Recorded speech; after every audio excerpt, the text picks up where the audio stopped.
প্রিয় দর্শক, স্বাগত জানাচ্ছি আগামীর বাংলাদেশ অনুষ্ঠানে।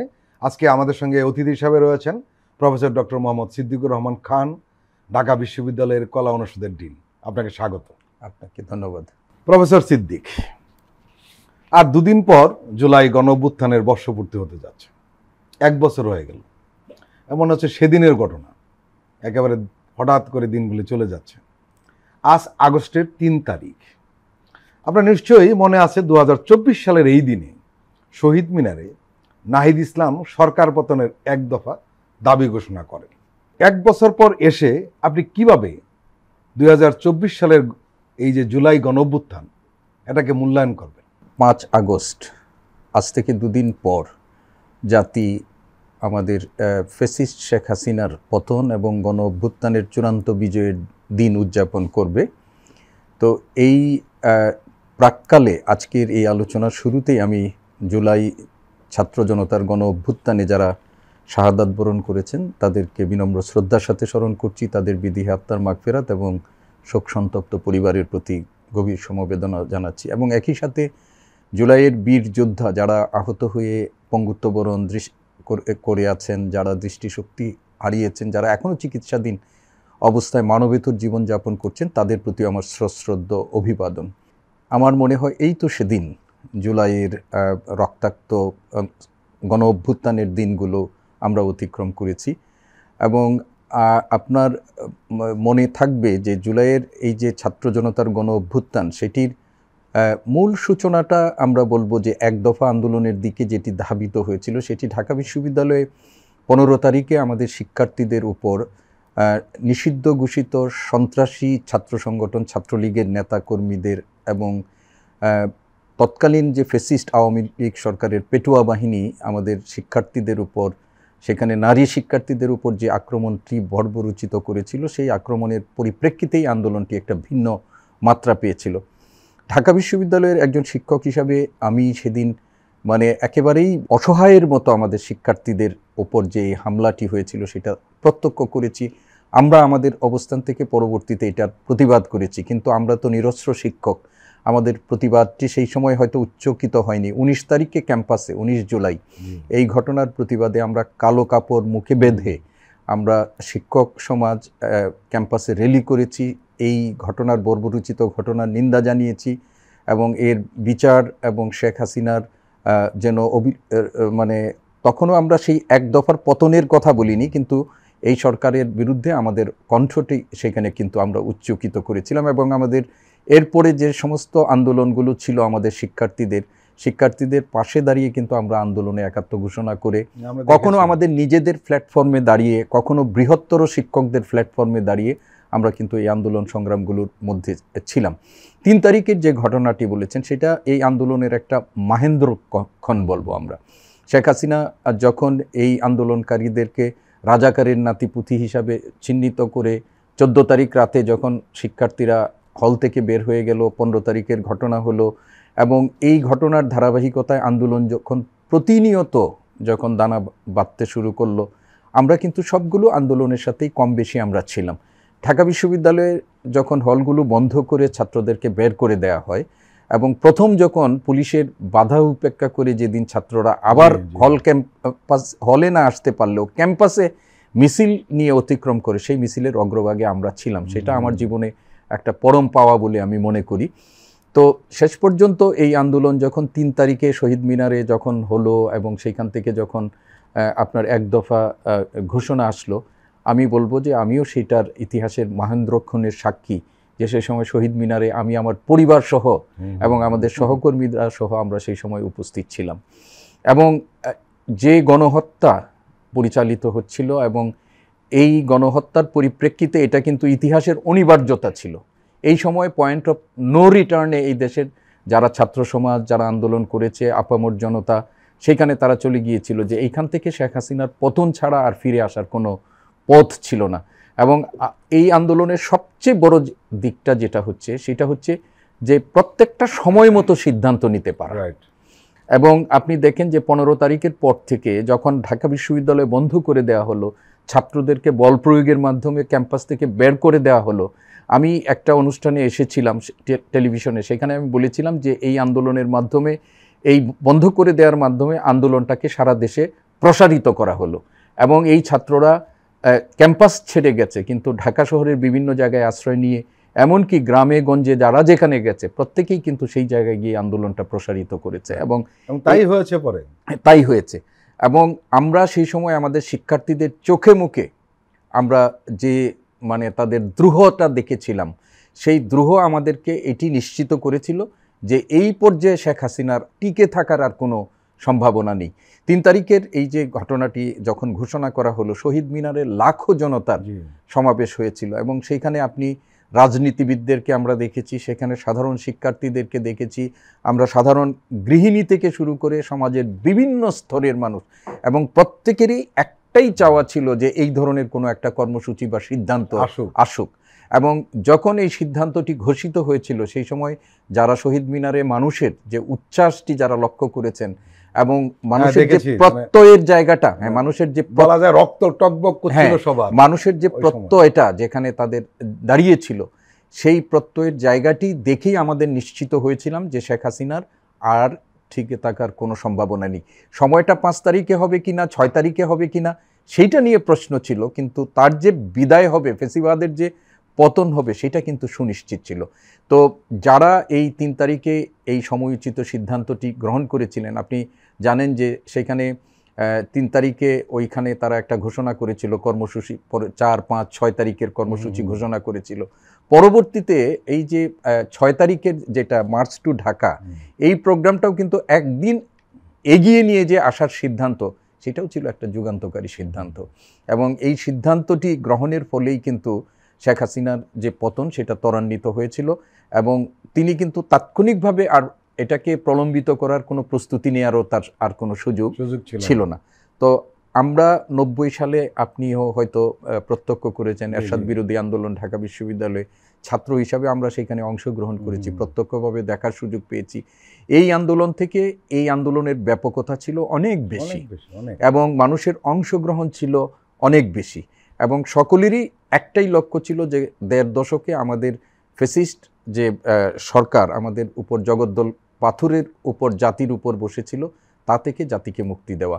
এবং সেই যে লক্ষ্য নিয়ে আন্দোলন, সেই আন্দোলনে আমরা দেখেছি যে প্রায় 1,500 মানুষের জীবনের বিনিময়ে শেষ পর্যন্ত এই আন্দোলন যে লক্ষ্য নিয়ে 1 দফার যে আন্দোলন হয়েছিল, মাত্র 2 দিনেই কিন্তু সেটা চূড়ান্ত সাফল্যের দিকে গেছে। আমরা এই 2 দিন পরেই এই চূড়ান্ত সাফল্যের দিনটি মানে উদযাপন করব। আমরা গোটা জুলাই মাস ধরেই কিন্তু জাতি এবং সরকার এবং অন্যান্য জায়গা থেকে যথাযোগ্য মর্যাদার সাথে এই জুলাইয়ের নানা আনুষ্ঠানিকতার মধ্য দিয়ে আমরা জুলাইকে স্মরণ করছি। বর্ষপূর্তিকে আমাদের স্মরণীয় করে রাখার জন্য চেষ্টা করা হচ্ছে। নতুনভাবে কিন্তু আমরা এই জুলাইয়ের শহীদদের প্রতি যে আমাদের দায়, সেই দায়ের কথাটা আমরা আমাদের নানা কর্মসূচির মধ্য দিয়ে সেটি প্রকাশ করছি। তো আমি মনে করি যে আমাদের বাংলাদেশের জাতীয় ইতিহাসে এই জুলাই একটা অনন্য মর্যাদার সাথে ইতিমধ্যেই তার জায়গা করে নিয়েছে এবং এইবার আমরা উদযাপন করছি এবং শহীদদের লক্ষ্য পূরণের জন্য আমরা নতুন করে অঙ্গীকার ব্যক্ত করছি এবং সেই অঙ্গীকার আমাদেরকে পূরণ করতে হবে। আপনি বলছিলেন যে 24-এর গণঅভ্যুত্থান বাংলাদেশের ইতিহাসে স্থান করে নিয়েছে, শুধু বাংলাদেশ নয়, আমরা জানি, এটা আপনিও নিশ্চয়ই জানেন যে এই 24-এর গণঅভ্যুত্থান আমাদের দেশে যতটা আলোচিত তার চেয়ে অনেক বেশি কিন্তু ইন্টারন্যাশনালি আলোচিত হচ্ছে এবং সেটা ইতিহাসে বলুন অথবা রাষ্ট্রবিজ্ঞানে বলুন, সবাই সেখানে পড়ানো হচ্ছে রীতিমতো যে এই ধরনের একটা বড় ঘটনা ঘটেছে।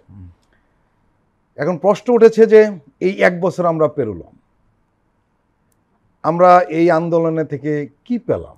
আমাদের প্রাপ্তি অপ্রাপ্তির হিসাবটা যদি আপনাকে করতে বলি, কি বলবেন?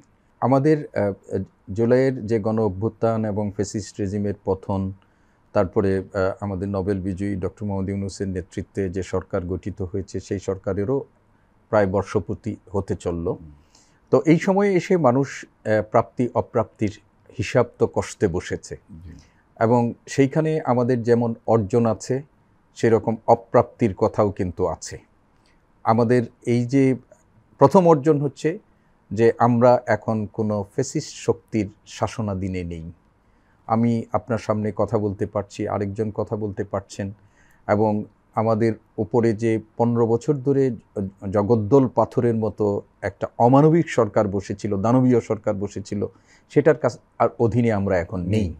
তো এটি হচ্ছে আমাদের এই 24-এর গণ অভ্যুত্থানের যে মানুষের আত্মহত্যা, সেটার সবচেয়ে বড় অর্জন। এখন তারপরে আপনি এই সময়ের মধ্যে আমাদের দেখবেন যে গত 1.5 দশকের বেশি সময়, মানে এই সরকার প্রতিষ্ঠার পূর্বে এই শেখ হাসিনার নেতৃত্বাধীন যে ফ্যাসিস্ট সরকার ছিল, 1.5 বছরে আমাদের রাষ্ট্রের যে সমস্ত অঙ্গ কাঠামোগুলো আছে, আপনি ধরেন শাসন বিভাগ, নির্বাহী বিভাগ, বিচার বিভাগ, আমাদের অর্থনীতি, আমাদের সমস্ত কিছুতে একটা ভঙ্গুর অবস্থা তৈরি করা হয়েছিল। লুটেরা অর্থনীতির মাধ্যমে আমাদের পুঁজিবাজার বলেন, ব্যাংক বলেন, আমাদের আর্থিক প্রতিষ্ঠানগুলোকে একেবারেই ধ্বংস করে দেওয়া হয়েছিল।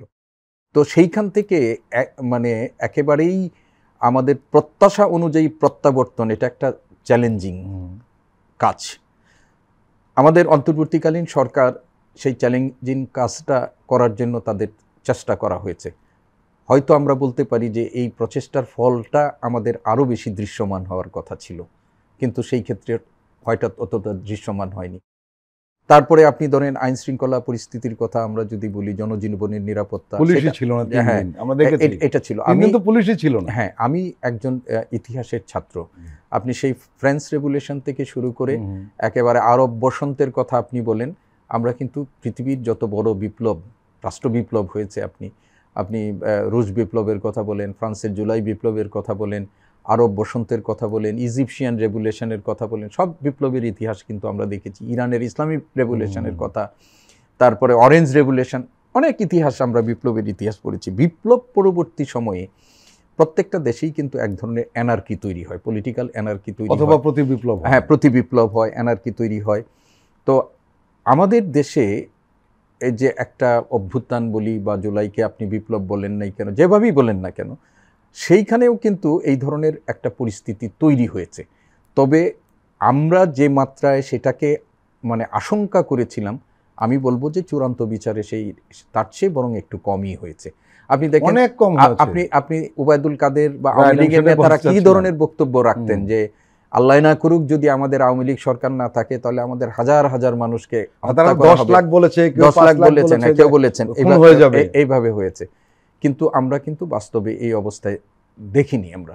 এবং তারপরে আপনি যেটা বলেছেন যে আমাদের যে রাষ্ট্রের যে বিভিন্ন ক্ষেত্রে আমলাতন্ত্র বলেন, আইন শৃঙ্খলা রক্ষাকারী বাহিনী বলেন, সেখানে কয়েক লেয়ারে পতিত সরকারের প্রতিনিধিদেরকে প্রতিস্থাপন করা হয়েছিল, সেইগুলো অতিক্রম করে লেয়ারে না বোধহয় প্রায় সব লেয়ারে। তো সেইখানে এদেরকে এই জঞ্জাল রেখে আমাদের অন্তর্বর্তীকালীন সরকার যেটুকু করেছেন, আমরা হয়তো প্রত্যাশার সাথে এটাকে বলছি যে সেটার প্রত্যাশার সাথে এটার সংযোগ হয়নি, কিন্তু সরকারের পক্ষ থেকে আন্তরিকতা ছিল, প্রচেষ্টা ছিল। 1 বছরের সরকারের যে অর্জন, আপনি অর্থনীতির ক্ষেত্রেও আমাদের কিছুটা হয়তো আছে, কিন্তু আপনি রিজার্ভ ঘুরে দাঁড়িয়েছে, আমাদের রেমিটেন্স আসছে, হ্যাঁ, আমাদের ব্যাংকগুলোতে এক ধরনের স্থিতিশীলতা, আমাদের আশঙ্কা হয়েছিল যে ব্যাংকগুলোতে একটা বড় রকমের ধস নেমে যেতে পারে, আমাদের শেয়ার বাজার এখনো ওইভাবে ঘুরে দাঁড়াতে পারেনি, কিন্তু যা ছিল তার চেয়ে যে ডিটোরিয়েট হয়েছে তা না। তো এইগুলো আমাদের এক ধরনের, যদি বলি যে প্রত্যাশার সাথে মিল না থাকলেও যেটুকু অর্জন হয়েছে সেটুকুকেও আমরা কিন্তু খাটো করে দেখার কোনো অবকাশ নেই।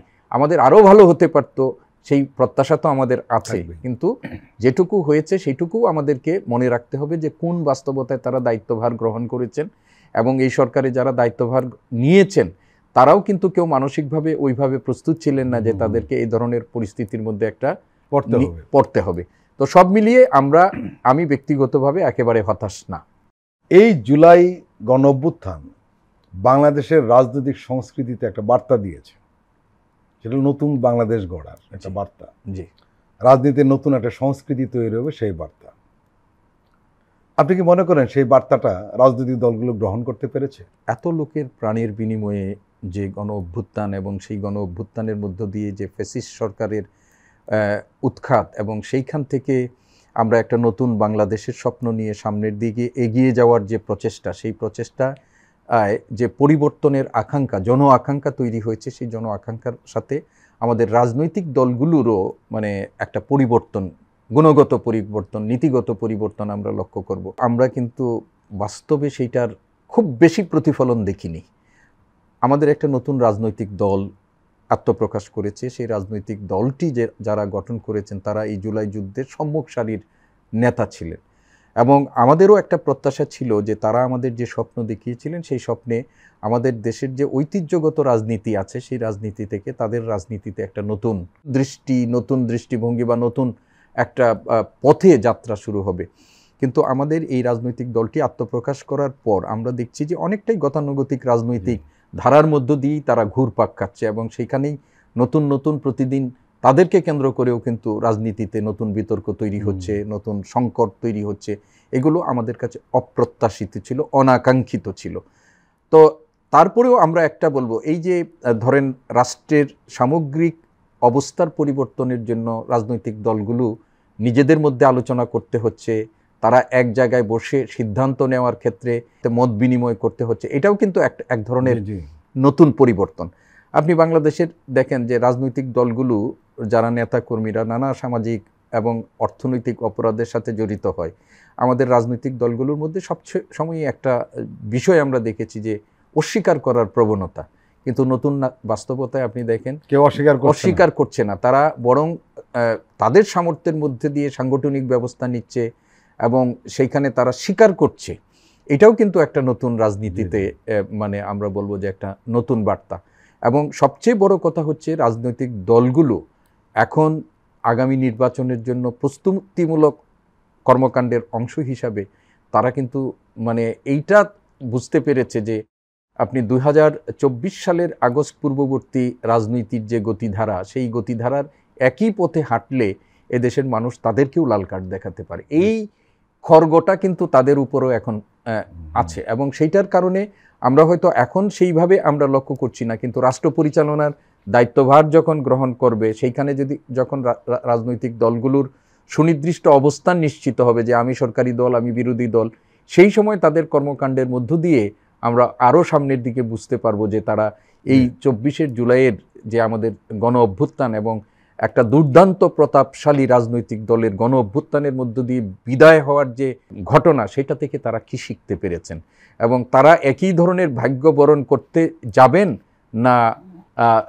তাদের ভবিষ্যৎটি অন্যভাবে তারা নির্ধারণ করবেন, এটি কিন্তু রাজনৈতিক নেতৃত্বকে চিন্তা করতে হবে এবং 24 তাদেরকে তাড়া করে ফিরবে, এটা আমার ধারণা এবং বিশ্বাস। প্রিয় দর্শক, আমরা এখন একটু বিরতি নিচ্ছি, আপনারা আমাদের সঙ্গেই থাকুন।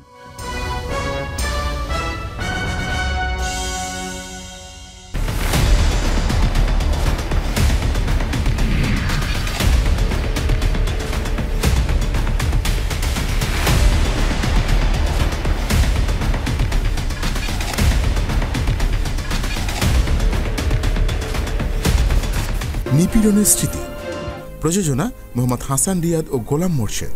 দেখবেন প্রতি শুক্র ও শনিবার সন্ধ্যা 7টায়।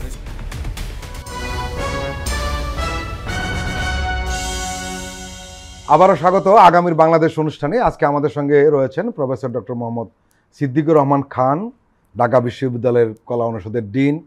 আপনার সঙ্গে আমরা যখনই আলাপ করি আমরা দেখি আপনি একজন আশাবাদী মানুষ, ইতিবাচক চিন্তার আপনি সবসময় লালন করেন। কিন্তু রাজনীতিতে সাম্প্রতিককালে যে ঘটনা ঘটছে, অনেক সময় আমরা কিছুটা হতাশ হয়ে পড়ি। দুঃখজনক হলো সত্য, আমরা দেখছি যে আমাদের দেশের রাজনৈতিক দলগুলো আওয়ামী মডেলে চলছে। তাদের চিন্তা চেতনা আওয়ামীকরণ আমরা প্রতিদিন লক্ষ্য করছি। এই জুলাই গণ অভ্যুত্থানের পরও রাজনৈতিক দলগুলো সেখান থেকে বেরিয়ে আসতে পারছে না কেন? আপনি যেটা বলছেন আপনার সাথে আমি একমত, যেটা একটু আগেও আমরা বলেছিলাম যে আমাদের রাজনৈতিক দলগুলোর মধ্যে যে গুণগত পরিবর্তন আমরা প্রত্যাশা করেছিলাম, নবগঠিত দল থেকে শুরু করে আমাদের পুরনো রাজনৈতিক দলগুলোর মধ্যে সেটার প্রতিফলন আমরা দেখছি না, গতানুগতিক পথেই তারা হাঁটছে। এবং আপনি যেটা বলতে চাচ্ছিলেন যে বা বলছেন যে এই যে রাজনৈতিক দলগুলোর মধ্যে একটা মানে বৈশিষ্ট্যগত দিক থেকে আওয়ামী লীগ যে ধরনের মধ্যে পরিচালিত হয়েছিল, এই ধরনের বৈশিষ্ট্য তাদের মধ্যে দেখা যাচ্ছে। কিন্তু তারপরেও আমি যেটা একটু আগে বললেন, আশাবাদী মানুষ হিসাবে এটি বলছি যে আপনি দেখেন যে অভ্যুত্থানের পরবর্তী সময়ে আমাদের অভ্যুত্থানের যে শক্তিগুলো ছিল, সপক্ষ শক্তিগুলো, তাদের মধ্যে কিন্তু আমরা প্রত্যাশা করেছিলাম অন্তত পক্ষে এই অভ্যুত্থান প্রশ্নে বা ভবিষ্যৎ বাংলাদেশ প্রশ্নে তাদের মধ্যে অনেক ক্ষেত্রেই ঐক্যের প্রতিফলন আমরা দেখব। আপনি যেটা বলছিলেন আমরাও সেই প্রত্যাশা করছিলাম যে রাজনৈতিক দলগুলোর আলাদা এজেন্ডা থাকে, আলাদা আদর্শ থাকে। আমি সেই দিকেই কিন্তু যাচ্ছিলাম। বিষয়টা যেটা হলো যে তারা পরস্পরের প্রতিযোগী হবে, প্রতিদ্বন্দ্বী হবে, কিন্তু শত্রু হয়ে দাঁড়াবে কেন? যে আমি পৃথিবীর ইতিহাসে সব জায়গায় দেখছি যে যখন একটা কমন এনিমি আপনার সামনে থাকে তখন কিন্তু প্রত্যেকেই পথ মতের ভিন্নতাটা ভুলে যেয়ে ওই কমন এনিমিকে মানে উৎখাত করার জন্য বা তার বিরুদ্ধে ব্যবস্থা করার একটা প্ল্যাটফর্মে দাঁড়ায়। যখন তাদের লক্ষ্যটা অর্জিত হয়ে যায় তখন কিন্তু তারা প্রত্যেকেই নিজেদের রাজনৈতিক আদর্শ, লক্ষ্য, নেতৃত্ব, চাওয়া পাওয়া এইগুলো নিয়ে সামনে যায়। ফলে দৃশ্যত কিছু মতবিরোধ দেখা দেয় এবং সেই মতবিরোধকে কেন্দ্র করে রক্তাক্ত ঘটনার কথাও আমরা পৃথিবীর ইতিহাসে অনেক জায়গায় দেখেছি। এখন আমাদের এখানে বাংলাদেশে যেটা হয়েছে আপনি দেখেন যে যারা অভ্যুত্থানের শক্তি যেগুলো আমাদের ছিল সেই শক্তিগুলো অভ্যুত্থান পরবর্তী অন্তত 2-3 মাস পর থেকেই তাদের ভিন্ন ভিন্ন সুরে কথা বলতে শুরু করে। আপনি দেখেন এনসিপির যিনি আমাদের প্রধান আছেন নাহিদ ইসলামের একটা বক্তব্যকে কেন্দ্র করে সাম্প্রতিক সময় তার একটা ফেসবুক পোস্টকে কেন্দ্র করে কিন্তু রাজনীতিতে একটা বড় রকমের বিতর্ক তৈরি হয়েছে এবং এই বিতর্কটা যে ধরনের কাদা চুরাচুরি হচ্ছে সেটা আমাদেরকে মানে আশাহত করে। তো তারপরেও আমি যেটা বলবো যে দেখেন এই অভ্যুত্থান পরবর্তী সময়ে যখনই একটা বড় রকমের রাষ্ট্র ঝুঁকির মুখে পড়তে গেছে তখনই কিন্তু সবাই আবার একসাথে দাঁড়িয়েছে। মাইলস্টোন ঘটনাকে কেন্দ্র করে রাষ্ট্রকে অস্থিতিশীল করার যে আপনার কথিত মানে স্বৈরাচারের একটা চেষ্টার আমরা দেখেছিলাম, সচিবালয়ের ঘটনা বা অন্যান্য, সেই সময় কিন্তু প্রধান উপদেষ্টার ডাকে সব রাজনীতি দলগুলো গিয়ে কিন্তু তার পাশে দাঁড়িয়েছেন এবং ওই ক্ষেত্রে তারা একটা ঐক্যবদ্ধ হওয়ার কথা বলেছেন। আবার আমরা যখন ঐক্যমত্য কমিশনের আলোচনার মধ্য দিয়ে তারা এক জায়গায় বসছেন, কথা বলছেন, কিন্তু অনেক ক্ষেত্রেই মতভিন্নতা হচ্ছে, কিন্তু এই মতভিন্নতা বাকযুদ্ধে পরিণত হচ্ছে, পরস্পর বিরুদ্ধেই বাকযুদ্ধ হচ্ছে, কিন্তু আলটিমেটলি আমরা আবার দেখছি যে কিছুটা গ্রহণ বর্জনের মধ্য দিয়ে তারা এক জায়গায় যাচ্ছেন।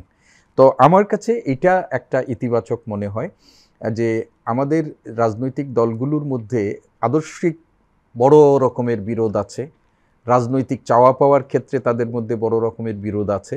সেই বিরোধগুলোর মানে আমরা অনেক ক্ষেত্রে যেটা প্রত্যাশা করি যে যৌক্তিক পর্যায়ে রাজনীতিকে রাজনীতি দিয়ে মোকাবেলা করা, কিন্তু মাঝে মধ্যে যেটি আমাদের দেখি সেটা সেই পর্যায়ের মধ্যে থাকে না। তো আমরা প্রত্যাশা করব যারা রাজনীতির মাঠে আছেন, যার বিশেষ করে এই জুলাই গণ অভ্যুত্থানের সপক্ষ শক্তি যারা আছেন, তাদের এই বিভেদ আমাদেরকে হতাশ করে। শুধু তাই নয়, তাদের এই বিভেদ অনেকেই আশঙ্কা করেন যে এর সুযোগটা কাজে লাগিয়ে পতিত স্বৈরাচারের যারা দোসর হিসাবে এখনও দেশে ক্রিয়াশীল আছে তারা মাথাচাড়া দিয়ে উঠতে পারে। আপনি বসুন্ধরার সাম্প্রতিক ঘটনা এবং সেখানে একজন মেজর এই তাদেরকে প্রশিক্ষণের সাথে জড়িত থাকার যে অভিযোগ পাওয়া গেছে এবং তদন্ত আদালত তাদের হয়েছে অলরেডি, সেটাও গ্রেপ্তার হয়েছে। এটা কিন্তু একটা অ্যালার্মিং ঘটনা, নিঃসন্দেহে ঘটনা। তো এইখান থেকে আমরা আশা করি যে রাজনৈতিক দলগুলো তারা অন্ততপক্ষে এই উপলব্ধিটা করতে চাইবেন যে তাদের কোনো ভুল সিদ্ধান্ত বা তাদের কোনো উচ্চাবিলাস বা সেই কারণে এমন পরিস্থিতি যেন তৈরি না হয় যে পরিস্থিতি আমাদের জুলাইয়ের যে গণ অভ্যুত্থান সেটার চেতনা এবং এর মাধ্যমে আমাদের যে লক্ষ্য যে একটা গণতান্ত্রিক বাংলাদেশ প্রতিষ্ঠার যে স্বপ্ন সেটাকে কোনোভাবে বাধাগ্রস্ত করে। এই ব্যাপারে রাজনৈতিক দলগুলোর আমার আপনার সবারই তো সচেতন অবস্থান থাকতে হবে, কিন্তু রাজনৈতিক দলগুলোর দায়িত্বটা কিন্তু অনেক বেশি, কেননা তাদের কর্মকাণ্ডের উপরেই নির্ভর করছে ভবিষ্যৎ বাংলাদেশের রাজনৈতিক স্থিতিশীলতা। এবং আমরা আশা করি যদি আগামী 5ই আগস্টে অনেকেই প্রত্যাশা করছে যে 5 আগস্টে আমাদের এই যে বিজয়ের দিনের হয়তো প্রধান উপদেষ্টা জাতির উদ্দেশ্যে ভাষণ দেবেন এবং সেইখানে যদি একটা নির্বাচনী রোডম্যাপ আমাদের সামনে আসে, তাহলে রাজনীতিতে এখন যে বিতর্কগুলো আমরা দেখছি অনেক বিতর্কেরই হয়তো অবসান ঘটবে। যখন তারা নির্বাচনী মানে ট্র্যাকের মধ্যে দিয়ে চলতে শুরু করবেন তখন আমরা অযাচিত অনাকাঙ্ক্ষিত অনেক যে এখন বিতর্ক দেখছি সেইগুলো থেকেও বোধহয় জাতি রক্ষা পেতে পারে বলে আমার মনে হয়। প্রফেসর সিদ্দিক, আপনি নিজেও বলছিলেন যে এই গণ অভ্যুত্থানে আপনি সরাসরি মাঠে ছিলেন, আমরা আপনাকে দেখেছি, গণমাধ্যম কর্মী হিসেবে আপনাকে আমরা দেখেছি আপনি কীরকমভাবে মাঠে ছিলেন, সক্রিয় ছিলেন, ছাত্রদের সঙ্গে ছিলেন, শিক্ষকদের সঙ্গে ছিলেন, এবং আপনারা এটাও দেখেছি যে এই আন্দোলনকে কি করে বেগবান করা যায়, তার জন্য কি কি করা দরকার, পেছন থেকে আপনারা সেটা করেছেন। শুধু বিশ্ববিদ্যালয়ের শিক্ষক হিসাবে নয়, এই গণ অভ্যুত্থানে সরাসরি অংশগ্রহণের কারণে এই তরুণদের চিন্তার জগৎ আপনি খুব ভালোভাবে জানেন। 1 বছর পর তরুণদের মধ্যে আগ্রহ, আশা এবং হতাশা চিত্রটি এখন কেমন?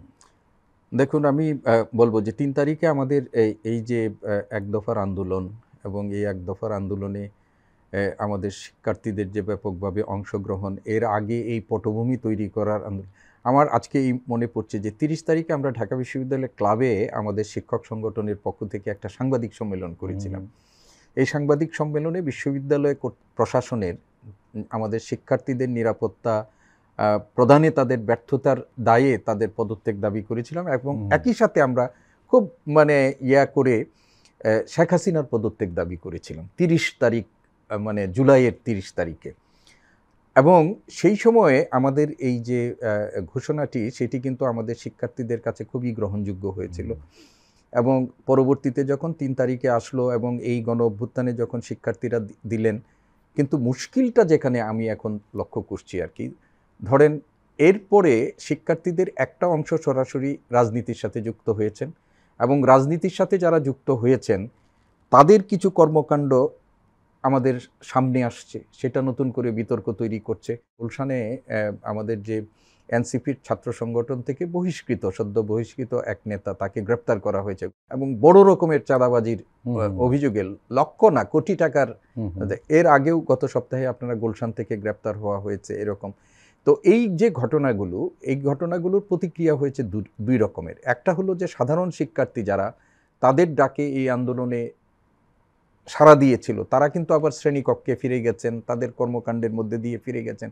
রাজনীতির সাথেও তারা ওইভাবে সম্পৃক্ত না এবং রাষ্ট্রের প্রয়োজনে তারা এখানে যুক্ত হয়েছিলেন। এদের মধ্যে কিন্তু এক ধরনের হতাশা আছে। যেমন ধরেন, আমি তো একজন বাবাও বটে, আমার ছেলেমেয়েরা তারাও এই আন্দোলন সংগ্রামে নিজেদেরকে সম্পৃক্ত করেছিল। তাদের মধ্যেও কিন্তু আমি এক ধরনের হতাশা এবং রাজনীতির প্রতি এই মাঝখানে যে একটা অনাগ্রহ তৈরি হওয়ার পর আগ্রহ তৈরি হয়েছিল, এটার থেকে কিন্তু তারা এখন নির্লিপ্ত হয়ে যাচ্ছে। এবং এই কর্মকাণ্ডের জন্য তারা যাদের নেতৃত্বকে মেনে নিয়ে তারা যুক্ত হয়েছিলেন, এক ধরনের এই নেতৃত্বের প্রতিও তাদের একটা ভীত শ্রদ্ধা এটা তৈরি হচ্ছে, অশ্রদ্ধা তৈরি হচ্ছে, এটা আমরা লক্ষ্য করছি। আরেকটা জিনিস যেটা হচ্ছে সেটা হলো যে এই দেশের আপামর জনসাধারণ যারা ছাত্রদের প্রতি একটা নিরঙ্কুশ ভালোবাসা তাদের তৈরি হয়েছিল, শ্রদ্ধাবোধ তৈরি হয়েছিল। এবং আমরা এইখানেও বসে বলেছি, আপনারাও বলেছেন, সারা দেশের মানুষ বলেছে যে আমরা এই জেনজির ব্যাপারে খুব হতাশ হয়ে গিয়েছিলাম। আমাদের ধারণা হয়েছিল যে তারা ডিজিটাল যুগে প্রবেশ করে মোবাইল সংস্কৃতির মধ্যেই তাদেরকে আবদ্ধ করে ফেলেছে। কিন্তু দেশপ্রেম, দেশের জন্য ভাবনা, এগুলো যে তাদের আছে এটা তারা আবার প্রমাণ করে দিয়েছে। পরিবর্তনে যে তারা নেতৃত্ব দিচ্ছে এটা তারা প্রমাণ করে দিয়েছে। কিন্তু এই অভ্যুত্থান পরবর্তী সময়ে কারো কারো যে কার্যকলাপ, সেই কার্যকলাপ গোটা ছাত্র সমাজের প্রতি আবার নতুন করে আমাদের মতো মানুষ যারা আছেন, সাধারণ মানুষ যারা আছেন, তাদের একটা বড় প্রশ্ন তৈরি করছে। এইটা হচ্ছে আমার কাছে সবচেয়ে আশঙ্কার বিষয়। এবং আমি একজন শিক্ষক হিসাবে যখনই আমার শ্রেণীকক্ষে কথা বলি বা অন্য জায়গায় কথা বলি, আমি প্রত্যেকের প্রতি একটা আহ্বান জানাই, বিশেষ করে আমার শিক্ষার্থীদের প্রতি আমাদের একটা আহ্বান জানাই। আমি দুইটা কথা বলি, একটা হলো আমি তোমাদের শিক্ষক এবং পিতৃতুল্য অভিভাবক হিসাবে তোমাদের প্রতি আমাদের একটা আহ্বান থাকবে যে এই জাতি, এই ছাত্র সমাজ, তরুণ সমাজের প্রতি যে আস্থার জায়গাটা তৈরি করেছে এবং যে ভালোবাসা শ্রদ্ধার জায়গাটা তৈরি হয়েছে, তোমাদের কোনো কর্মকাণ্ডের মাধ্যমে যেন সেটি আবার প্রশ্নবিদ্ধ না হয়। এবং যদি এটা হয় তাহলে কিন্তু আমাদের আর ভরসার জায়গা থাকবে না। আমি রাজনীতিবিদদের কাছে আমি আস্থা রাখতে পারছি না, একজন শিক্ষকের উপর আস্থা রাখছি না। আপনি আমাকে বলছেন যে আমি রাজপথে নেমে আমি আন্দোলন করেছি, কিন্তু ৩ তারিখে এক দফার আন্দোলনের ঘোষণা করা হচ্ছে। আপনার মনে আছে গণভবনে আমাদের শিক্ষক সমাজ, বিশ্ববিদ্যালয়ের যারা উপাচার্য ছিলেন, যারা দায়িত্বশীল শিক্ষক ছিলেন, ঢাকা বিশ্ববিদ্যালয়ের কয়েকজন প্রফেসর এমেরিটাস ছিলেন, তারা সেইখানে যে গণভবনে যে প্রধানমন্ত্রীর এই গণহত্যার প্রতি তাদের নিরঙ্কুশ সমর্থন, নিঃশর্ত সমর্থন দিয়ে এসেছেন না। তাহলে আজকে মানুষ কিন্তু শিক্ষকদের প্রতিও সেই অর্থে আস্থা রাখতে পারছেন না। আমাদের যারা আমলা বাহিনী আছে তাদের উপর রাখছেন। ভরসার জায়গাটা তৈরি হয়েছিল নতুন করে ছাত্রদের উপর। তো সেই ভরসার জায়গাটা যদি তাদের কর্মকাণ্ডের মাধ্যমে যদি নষ্ট হয়ে যায়, তাহলে এই জাতির সাধারণ মানুষ যারা কোনো কিছু বিবেচনা না করে এই জগদ্দল পাথরের হাত থেকে জাতিকে মুক্তি দেওয়ার জন্য তাদের পিছনে এসে দাঁড়িয়েছিলেন, তাদের কিন্তু আর যাওয়ার জায়গা থাকবে না। এবং সেটা যদি প্রকৃত অর্থেই হয়ে যায়, তাহলে কিন্তু জাতি হিসাবে আমাদের জন্য অনেক দুর্ভোগের কারণ হয়ে যাবে। তো ফলে আমরা প্রত্যাশা করতে চাই যে যারা এই জাতিকে একটা নতুন স্বপ্নে উদ্দীপ্ত করেছে, সেই তরুণ সমাজের, সেই শিক্ষার্থীদের, তাদের সেটি মনে রাখতে হবে যে ভবিষ্যৎ বাংলাদেশ তাদের উপর অনেকাংশেই নির্ভর করছে। প্রিয় দর্শক, আমরা আবারও একটি বিরতি নিচ্ছি, আপনারা আমাদের সঙ্গেই থাকুন।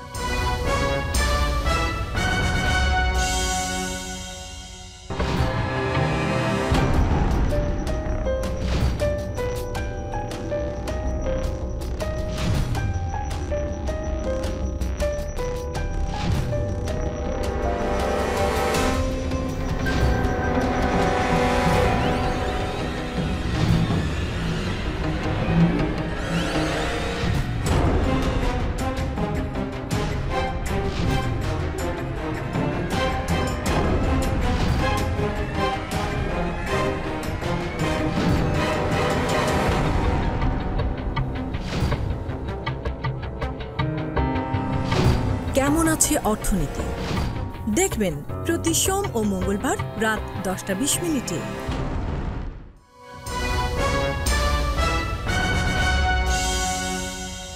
আবারও স্বাগত আগামীর বাংলাদেশ অনুষ্ঠানে।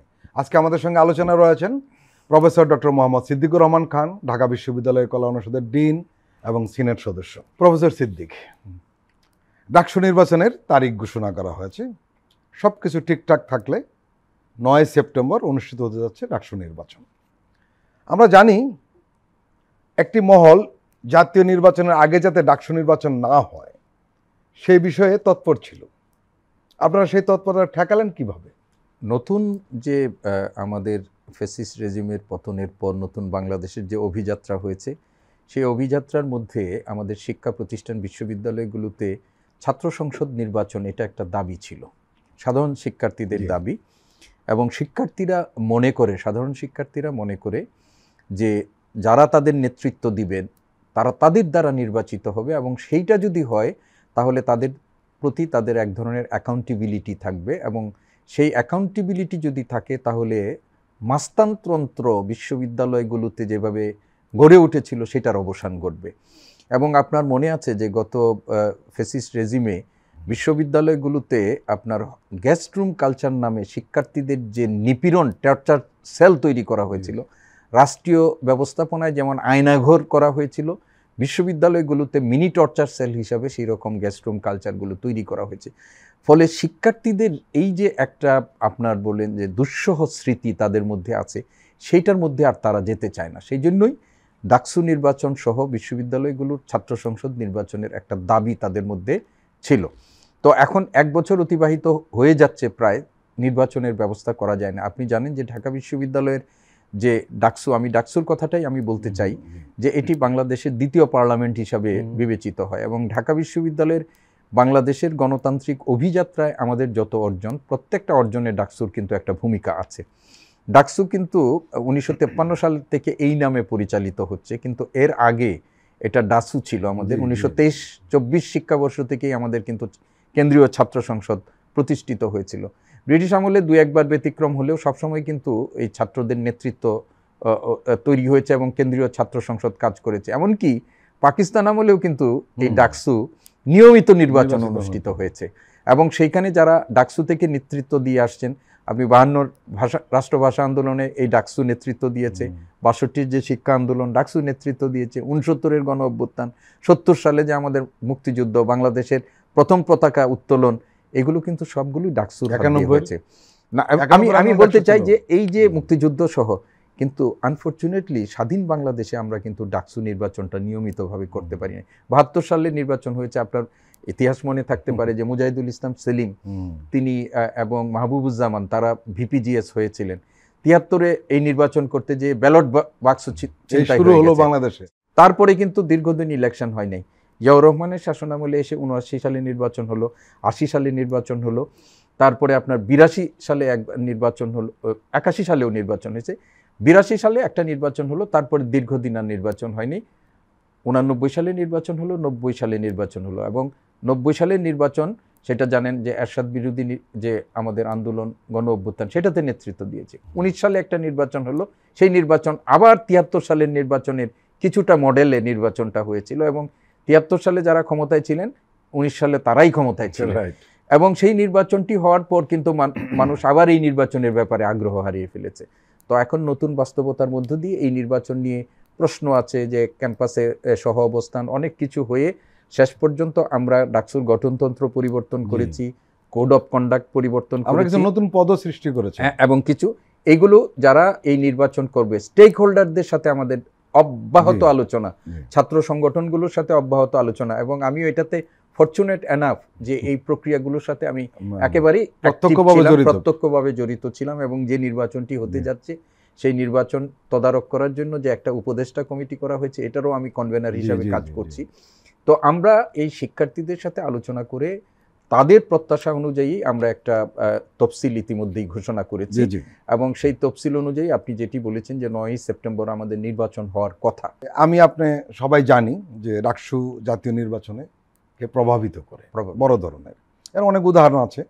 বাংলাদেশের স্বাধীনতার পর থেকে ডাকসু নির্বাচন নিয়ে সরকারগুলোর মধ্যে এক ধরনের উনিয়া লক্ষ্য করা গেছে, যার ফলে আমরা দেখছি যে 1971 সাল থেকে 1990 সাল পর্যন্ত 19 বার নির্বাচন হওয়ার কথা থাকলেও মাত্র 7 বার হয়েছে। জি, এইটা একটু আগে আমি যেটা বলেছি, এবং শেষে লাস্ট পর্যন্ত যেটা হলো 19 সালে।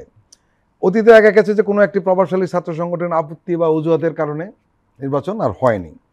এবারও যদি সব সংস্কার হয়নি বা লেভেল প্লেইং নেই, এই ধরনের অভিযোগ এনে যদি এটি বানচালের চেষ্টা করা হয় তাহলে কি হবে? আমরা প্রত্যাশা করি রাজনৈতিক ছাত্র সংগঠনগুলো নতুন বাস্তবতায় ছাত্রদের কাছে তাদের দায়বদ্ধতার যে জায়গাটি তৈরি হয়েছে, তারা প্রত্যেকেই এই নির্বাচন অতীতের মতো বানচাল করার কেউ চেষ্টা করবেন না, এটা আমাদের প্রত্যাশা।